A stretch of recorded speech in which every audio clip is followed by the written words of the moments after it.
Feedback or critique can be one of the most crucial parts of the writing process. Hi, my name is Sophia Terrio, and I want to teach you how to write better.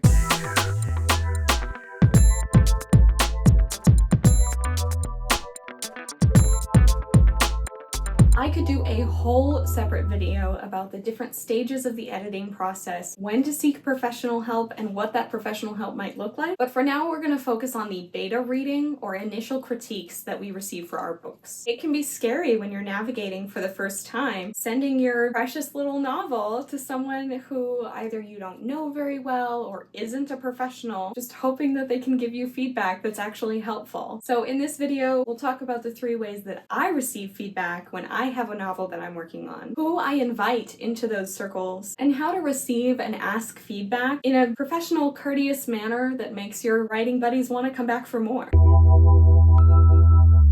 The first type of feedback I receive is from my critique group. I was fortunate enough to attend 2 different colleges where I got to meet excellent writers and forge relationships with writers who I trust to give me honest and kind feedback on my own work. This is an informal, friendly gathering of writers at my skill level who are each allowed to bring their work, ask questions, and receive feedback. My particular critique group meets weekly, but if no one has anything to bring, then we'll postpone until the next meeting. Having a standing appointment makes it easier for us to schedule around our busy lives. And it gives us all great motivation to have something to bring every week. If there's a busy month or couple of months, we might take a break for a little while and check in monthly or bi-weekly if that's easier for us. But because these other writers I'm meeting with are my friends, we're able to be flexible and understanding when things come up. Like I said, it's an informal group. For my particular critique group, we all live in different states, so we use a Discord server to communicate and share our pieces and questions with one another. Before we meet, we post a PDF of our pages for that day and whatever specific questions we have about the piece so that everyone can access it when we're reviewing and critiquing the work. This is all to say your critique group does not have to meet in person. If you and a group of writers want to share feedback and your work with each other, you can figure out what way is best for you to do that. Maybe you're meeting once a week at a cafe. Maybe you're meeting once a month over Zoom. Just so long as everybody has access to each piece and is able to communicate their thoughts and feelings on it, anything is fine. Having a group of writers who encourage me to produce my best work gives me the confidence boost I need when I'm feeling low. And because I highly value the opinions of my critique group members, their advice often vastly changes my work in very interesting ways. If you're looking to start a critique group of your own, you might consider reaching out to other writers in your area by hosting an event at the library. Or maybe you can reach out to people you've met online to see if they want to do a virtual group. Or if you're in school, you could try finding like-minded individuals by going to a creative writing class and starting conversations with your classmates. And you don't have to write in the same genre as your critique group members. And you don't have to have the same writing process. But you do have to value their opinion. Otherwise, there's not really a point of accepting their critique of your work. In my critique group, we're all very impressed by each other's writing skill. And if there's anything in particular that we struggle with, we can turn to each other who might excel in that area. For example, if I'm having difficulty with some descriptions, I can turn to a good friend of mine who's very good at writing descriptions. The second place I've received feedback for my work is in writing workshops. Now, this was mostly when I was in school, but writing workshops can actually be a really useful place to learn from not just your own work, but from other people's as well. Just about every college level creative writing class is going to have some workshop element to it. And what this might look like is that 1 to 3 students bring in their work every week or every class. During the class, they'll get detailed feedback from their classmates and sometimes also their professor. Workshops tend to be highly structured and often come with their own set of very specific rules about how you can and cannot give and receive feedback. We'll get into that in a minute. I've been in workshops where the author reads the entire piece aloud before everyone critiques it, and other workshops where the author doesn't speak at all, start to finish, and other workshops where people are asked to write a paragraph about the work that they've read previously. In general, workshops are a great way to surround yourself with other learning writers. You might find that some members of your workshop have been writing on their own for years, and some members have never picked up a pen before in their life, but everyone in the room is there to learn and improve. This is also why it's a great place to make connections with writers who may be at the same level as you. If you're just starting out or if you've been writing for a little while, you might find some other people in the class who are at a similar level and are prepared to give you critique that would be appropriate for your level of writing. In a workshop setting, you might not get to bring in your own work very frequently. If there's 30 students in a class, 15 weeks of class, and every week only 2 students bring in their work, you might go an entire semester and only bring in your work once. But the point of a workshop is to learn from other writers. Pay attention to the feedback that other people receive and see if you can implement that feedback into your own work as well. Plus, sharing your opinion about a piece might spark a conversation about writing opinions and craft and all sorts of little tiny rules that don't otherwise come up. There have been times in writing workshops where we go into in-depth discussions about a specific word and whether or not you're allowed to strew a table around a cafeteria. It can get pretty heated and it's highly interesting. It was really a very specific argument, but it never would have come up if someone didn't put that line into their work. And in the class, it opened up a larger lesson about when you can use words figuratively and when it just doesn't make sense to do so. In a minute, I'm going to talk about how you can receive and give feedback in a helpful and kind manner, but it's really important in a workshop because they're so structured. Follow whatever rules are implemented by the leader or professor. It's also a good thing to note that other writers in the workshop are probably just starting out and might not be very practiced in giving and receiving feedback. So it's always a good idea to lean on the kind side when you're giving critique.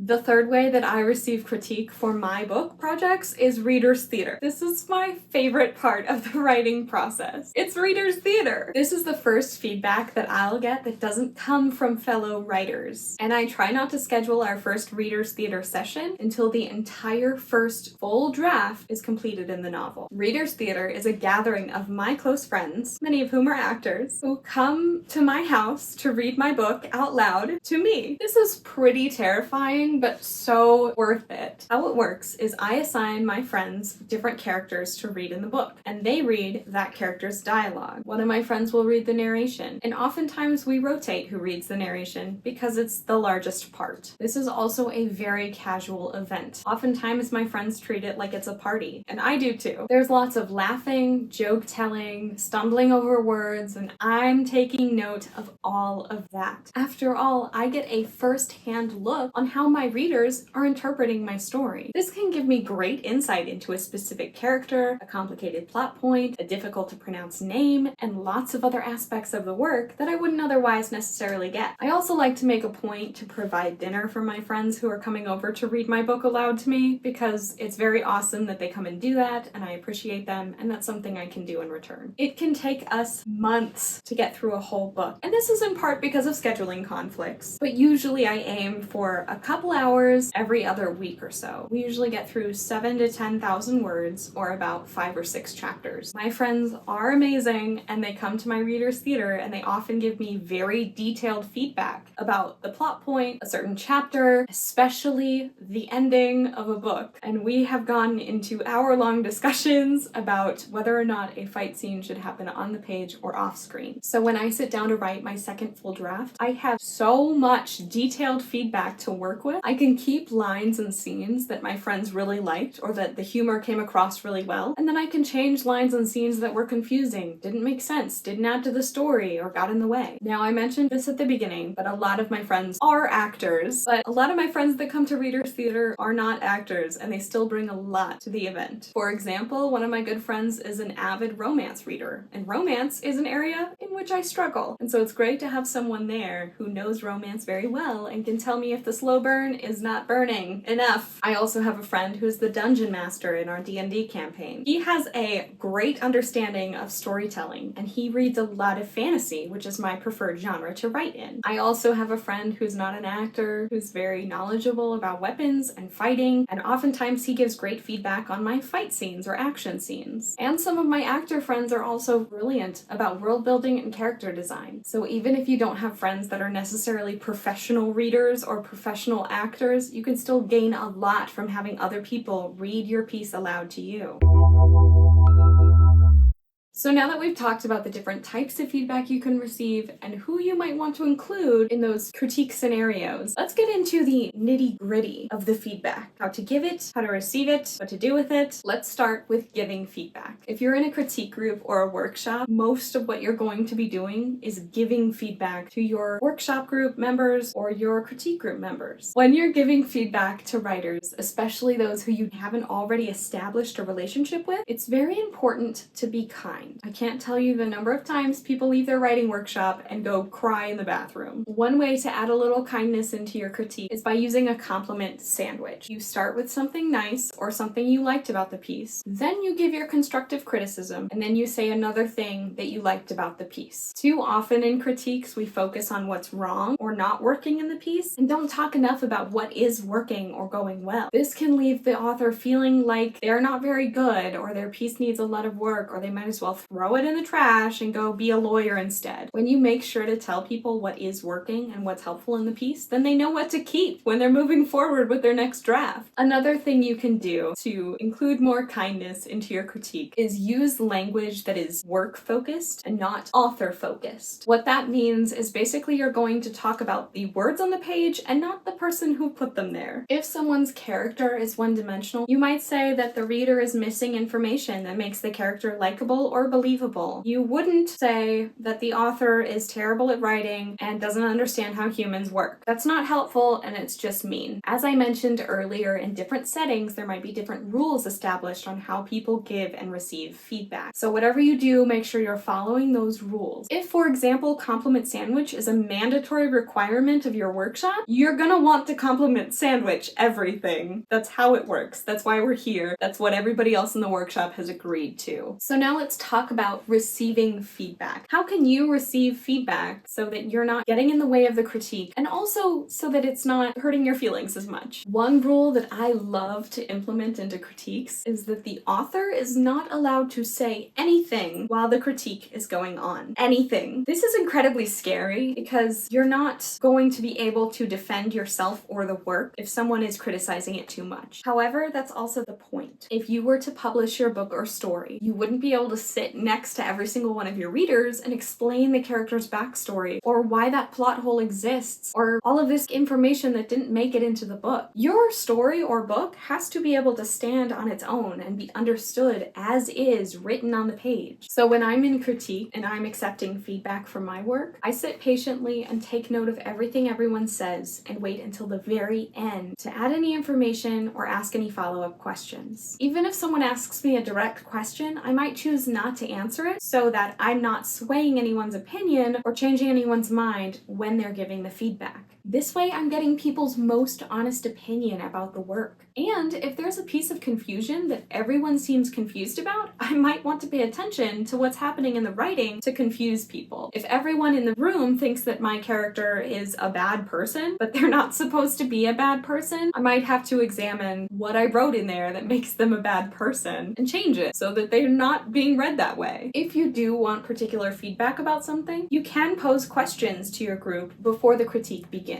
You might do this when you post your work, you might do this the day of, right before people start discussing it, however it works in the workshop or critique group. This way you can get particular subjects addressed without having to interrupt an already in progress critique. Something else to consider before you walk into the critique space or workshop is what you're prepared to hear. If I brought in the first 3 pages of a novel I started last week, I'm probably not looking for super intense critique of it just yet. I might bring it to my critique group and say, hey, I just started this project and I'm really only looking for compliments right now. And if they respect my process, then they'll give me that. Or if I have a particular issue that I'm struggling with, then I might pose that question to my critique group to see what they have to say on the subject, such as, is the dialogue stilted? Is this description overly flowery for the narration style? Is the pacing in the action scene too fast? But when I do pose specific questions, I always like to leave it open-ended as well, so that if someone in my critique group sees an issue that I haven't spelled out, they're still able to tell it to me. This gives anyone an opportunity to give an extra compliment or critique that didn't quite fit into the scope of the questions. When you're participating in a writing critique, it's important to remember why you're there. And if you can't receive harsh feedback, you can either communicate that with your critique members or choose not to share your piece this week. But if you want to become a better writer, you might need to hear that your dialogue is stilted or that your action scene is paced too fast. Otherwise, you might not have that insight when you're ready to make any edits or changes to the story. That's not to say that every piece of feedback you'll receive is a diamond. So how do you know what to listen to and what to set aside? So if there's a confusion coming up that I know is spelled out just 2 chapters earlier or some point earlier in the book, I can pretty much put a pause on that critique until I can get a beta reader who's going to read the book all at once. Similarly, if my readers theater are having a hard time remembering who a side character is, but I know that they appeared in the first couple chapters of the book, it just might have been too long since we read those chapters for them to fully remember who that character was. Keeping in mind that my readers theater reads about 5 chapters every other week. An actual reader of an actual book might read the whole thing within a week or might read it over the course of several months. You don't really know. But that's a piece of advice I would maybe set aside until I got someone's opinion who actually is reading the book all at once. If your critique group is large enough, for example in a workshop setting, it's also very valuable to ask how many people share that same critique. In one of my workshops that I was in, I had people raise their hands if they agreed with someone's feedback. And this was so helpful